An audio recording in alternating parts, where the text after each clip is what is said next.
Buenos días a todos. Mi nombre es José Antonio Maroto y lo primero que quisiera es agradecer a los organizadores de la WordCamp la invitación para poder estar hoy aquí con vosotros.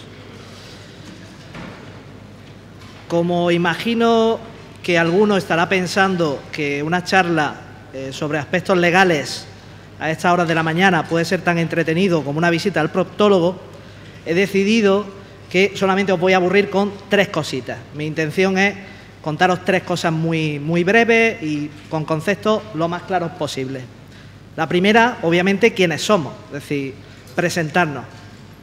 Somos TechLegal, nuestra página web techlegal.es, y somos una consultora jurídica especializada en Derecho de Nuevas Tecnologías y en protección de datos. La segunda cuestión que os quiero contar, ya si nos vamos a detener un poco más, son un par de consejos, si esto funciona. Segunda.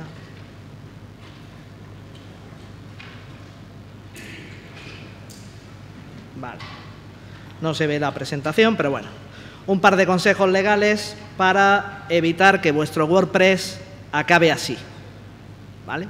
No que acabe en la cárcel, no que acabéis en la cárcel, pero sí que intentar evitar que os veáis inmersos en situaciones desagradables como las que hemos tenido que afrontar para 7 clientes en la pasada primavera, debido a que varias administraciones públicas de comunidades autónomas, en concreto delegaciones de consumo, les ha dado por hacer una campaña de inspección a páginas web.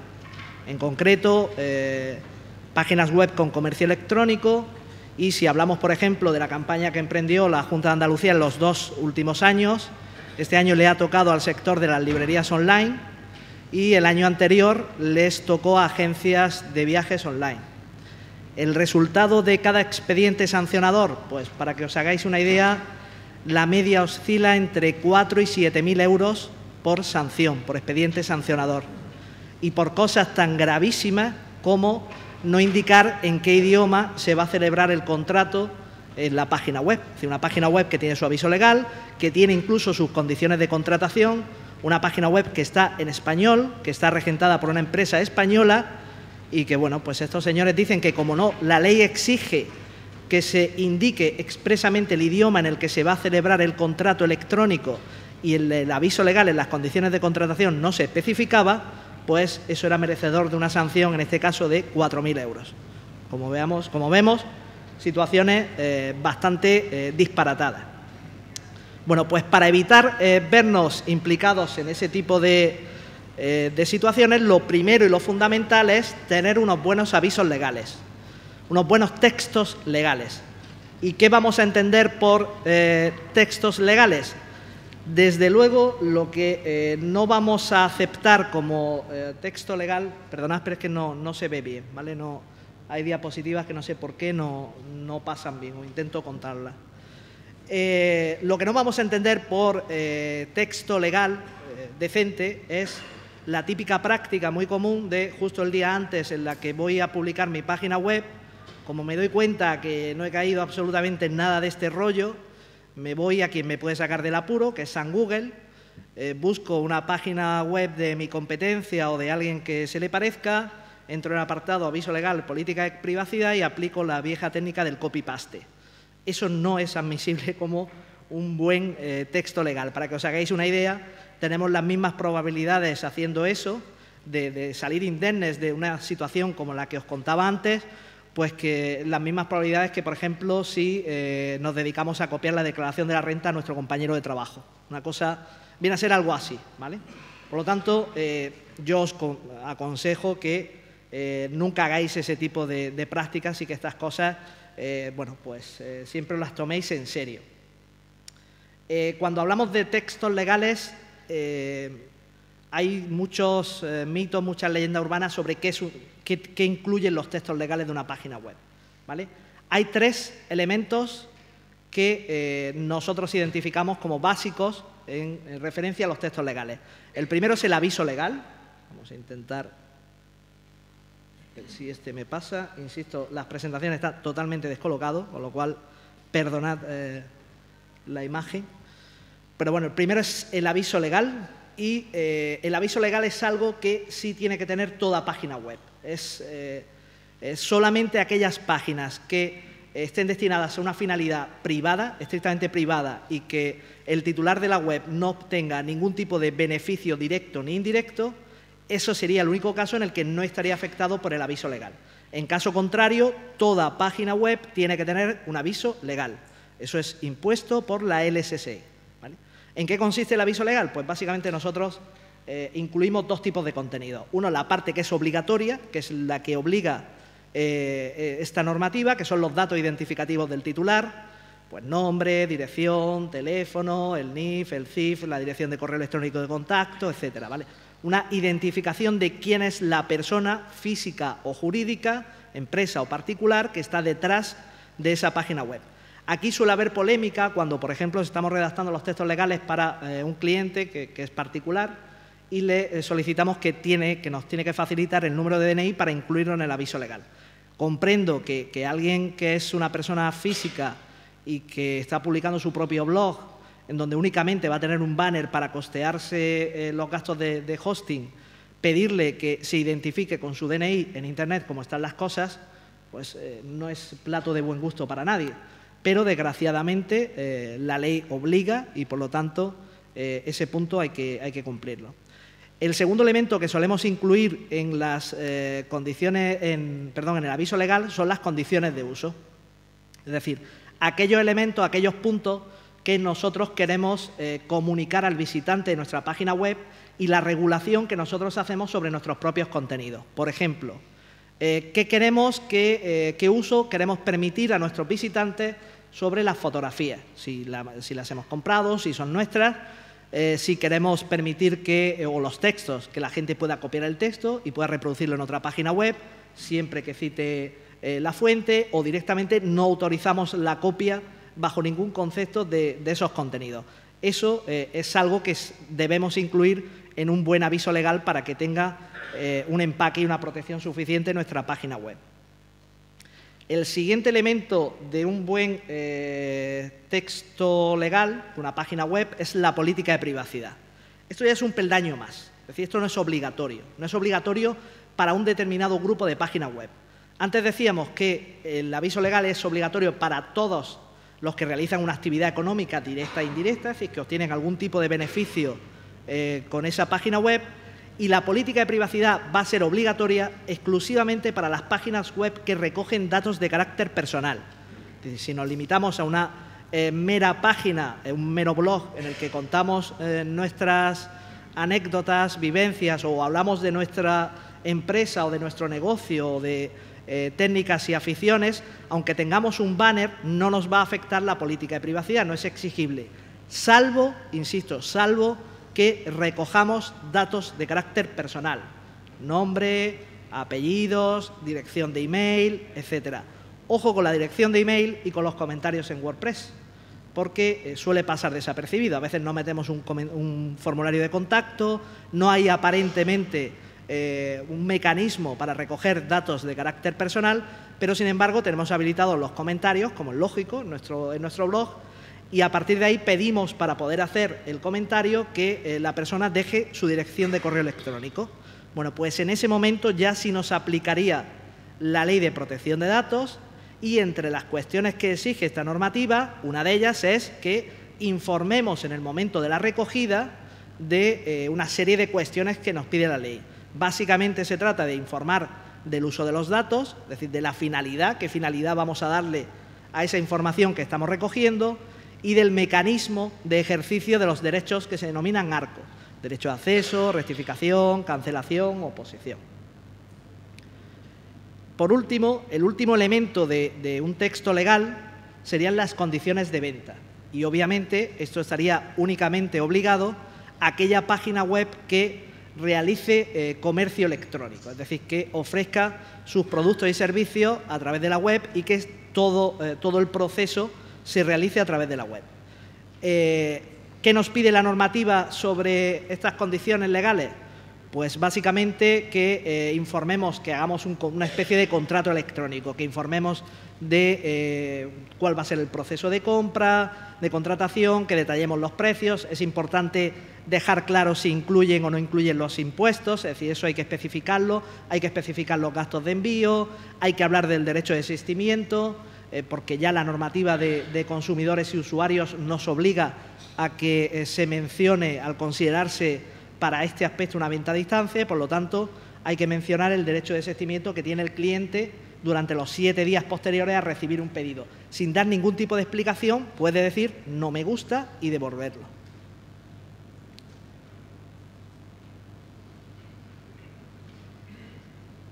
¿Dónde colocamos los textos legales?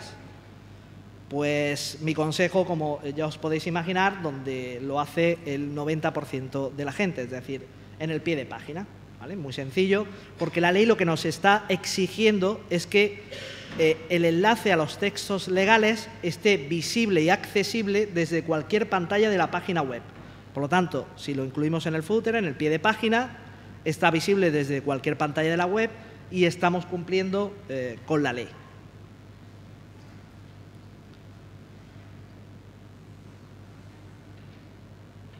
A ver si esto quiere avanzar, que parece que no. ¿Puedo hacer una pregunta? Sí, sí, aprovechamos. Lo que acabas de decir de poner el enlace en el footer, ¿se da la circunstancia de que tengo muchos dominios? Sí. Entonces, se me ocurre que puedo poner en el footer de cada uno de los dominios el enlace al aviso legal de lo que esté hospedado en un único lugar, para no recibir la información. Sí, sí. Un dominio distinto de que te lo estoy... Si estamos hablando de que son páginas, es decir, si el contenido de la página web concuerda con lo que estamos diciendo en el aviso legal, no hay problema, ¿vale? Pero ojo, por ejemplo, con la política de privacidad. Si yo en la política de privacidad, como os decía antes, tengo que informar del uso de los datos. Imaginaos que tienes 10 dominios, de los cuales 3 se están recogiendo datos para un sistema de afiliados, 2 para contacto con para que tú puedas prestar tu servicio. Es decir, ahí hay una heterogeneidad de política de finalidades de uso de esos datos. Por lo tanto, tendrías que intentar o bien contemplarlo en un solo sitio, hacer una especie de nivel, de especificación. Para este dominio la política de privacidad es esta, para este dominio la política de privacidad es esta. Pero tú efectivamente puedes condensarlo todo en una sola página. No solamente no es ilegal, sino que además es nuestro sistema de trabajo, luego lo enseñaremos. Nosotros hemos desarrollado un sistema de avisos legales en los que nosotros hospedamos el aviso legal y lo que le damos al cliente es el enlace. ¿Para qué? Luego lo veremos, para que esté actualizado al 100%. Es decir, si mañana hay algún cambio legal, nuestros clientes, por ejemplo, contratan con nosotros un servicio de mantenimiento. Entonces nosotros directamente aplicamos el cambio, el cliente no se molesta absolutamente en nada y todo es transparente para el cliente. O sea que sería un sistema muy similar al que está indicando. Eso es plenamente legal. ¿Vale? Bueno, parece que esto está... bueno. Seguimos. La última cuestión a nivel legal que os quería comentar sobre WordPress, en concreto, está referido a los contenidos. Ojo con los contenidos. Tenemos que tener cuidado cuando, por ejemplo, vamos a utilizar un tema, cuando vamos a utilizar plugin, cuando vamos a utilizar imágenes, vídeos, textos, etcétera, porque hay no sé si la leyenda urbana de que, bueno, pues en Internet, como todo lo que circula por Internet es gratis y es libre, pues yo puedo utilizar todo lo que me encuentre por Internet. No, ¿vale? Todo tiene su propietario. Otra cosa es que el propietario nos deje utilizar esos contenidos. Por ejemplo, los temas gratuitos, ¿vale? Cuando vamos a utilizar un tema gratuito, mi consejo es que leáis, que busquéis en el tema la licencia de uso, que suele incluirse en un archivo de texto, en el tema, los términos de la licencia de uso. ¿Por qué? Porque es posible que ese tema esté licenciado de forma gratuita para un uso privado, ¿vale? Para un blog, pero no nos permita el uso corporativo o el uso comercial, con lo cual si sobre ese tema gratuito estamos montando una página en la que nosotros ofrecemos nuestros servicios, estaríamos infringiendo los términos de la licencia de ese tema, que no significa que vayamos a ir a la cárcel al día siguiente, pero sí que seamos conscientes que no estamos respetando lo que el autor ha establecido sobre ese tema.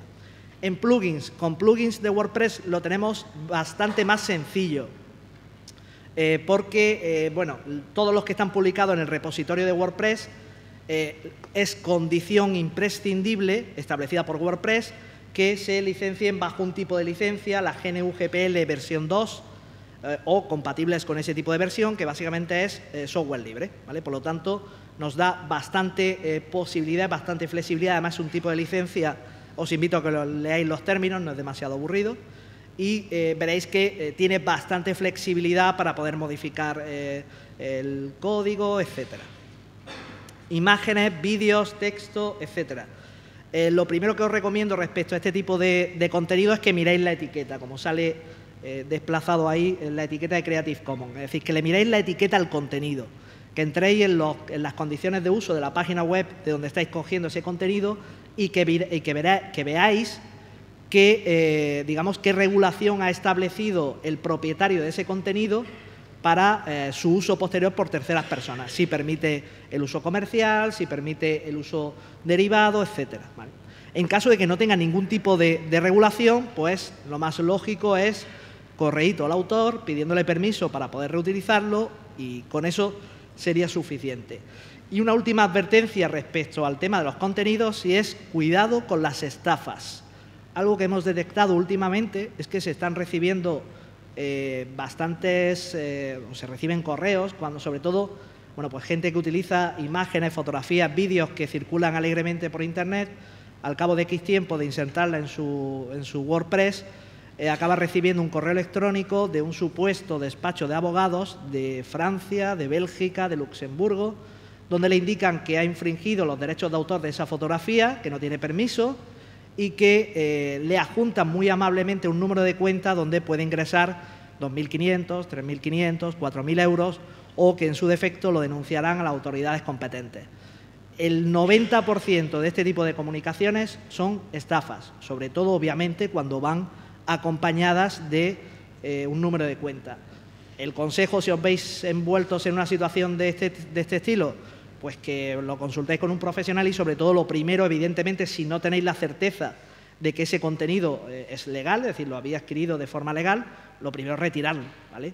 Pero sí que quiero dejaros claro que esto se persigue a instancia del autor, es decir, no implica ningún tipo de infracción legal, salvo que ya sea reiterado y se entre ya lo que es en el tipo penal, es decir, una infracción de derechos, pero a nivel ya penal, pero no va a ser el caso por una simple fotografía, ¿vale? Por último, aunque no se ve tampoco aquí, la tercera cuestión y última con la que os quería aburrir era con mi libro. Es decir, os quería hablar un poquito de mi libro, de nuestra experiencia con WordPress, ¿vale? Porque yo también he venido aquí a hablar de mi libro. Entonces, nosotros, bueno, pues creo que somos un ejemplo bastante evidente de que con WordPress se puede hacer prácticamente cualquier cosa. Y para eso, ahora veremos un servicio que hemos desarrollado, que es gratuito, todo se ha dicho, de aviso legal para páginas de WordPress. Cuando nos planteamos el lanzamiento de TextLegal, teníamos una necesidad muy clara, y que iba en la línea que apuntaba precisamente la pregunta de antes. Y es que queríamos desarrollar un sistema que fuera capaz de crear y mantener actualizados los textos legales de nuestros clientes. Esa era nuestra preocupación. Es decir, nosotros no queríamos vender simplemente un texto, queríamos proporcionar un servicio, porque entendemos que detrás de un aviso legal, de una política de privacidad, normalmente suele haber más cuestiones. Suele haber pues una reclamación de un cliente porque no entiende muy bien cuál es su derecho de desistimiento, o ejerce su derecho de cancelación, etcétera. Es decir, había un servicio detrás, y no solamente eso, sino que queríamos sobre todo que ese texto legal no se quedara obsoleto dentro de 3 meses o 6 meses, y que el cliente se viera obligado a empezar todo el proceso de nuevo. Bueno, pues ante esa necesidad obtuvimos una respuesta. La respuesta no se ve ahí tampoco, pero bueno, nos la dio el desarrollador de la página web changedev.com, y la respuesta consistió en la creación de 2 plugins, porque nosotros, digamos que el sistema que utilizamos para generar esos avisos legales alojados para nuestros clientes es WordPress, ¿vale? Entonces, ideamos un sistema en el que nos desarrollaron 2 plugins, uno que hace de servidor, que implementa un web service, que tras validar una serie de parámetros, básicamente una API key, entrega los textos legales en formato XML. Y luego, por otra parte, el plugin del cliente, que se lo instala el cliente en su WordPress, y que lo que hace es recibir, incorporar ese XML tras validar la clave con el servidor, y ya incorpora directamente los textos legales a la página web como contenido propio. Vamos a ver un pequeño ejemplo, si nos sale.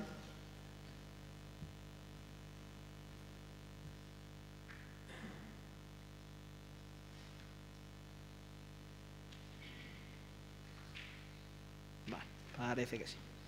Bueno, esto es una instalación de WordPress totalmente limpia, excepto porque ya le hemos instalado nuestro plugin de aviso legal. Entonces, lo he hecho ya directamente para que no tuviéramos que andar aquí con estas historias. Básicamente, lo que te hace el plugin, si nos deja...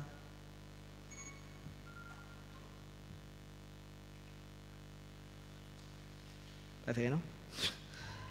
La técnica está peleada con nosotros.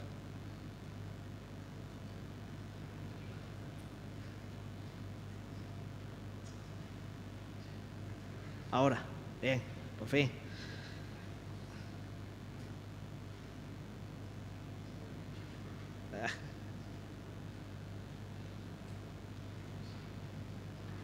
No hay manera.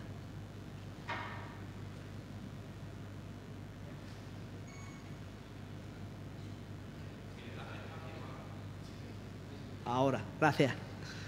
Vale, pues para que veáis, simplemente lo que hace el plugin es generar la conexión, se trae todo el contenido del XML que está emitiendo el servidor, una vez que haya validado que es el cliente correcto, e integra el aviso legal en la página web del cliente, ¿vale? En este caso, un aviso legal y una política de privacidad, ¿vale?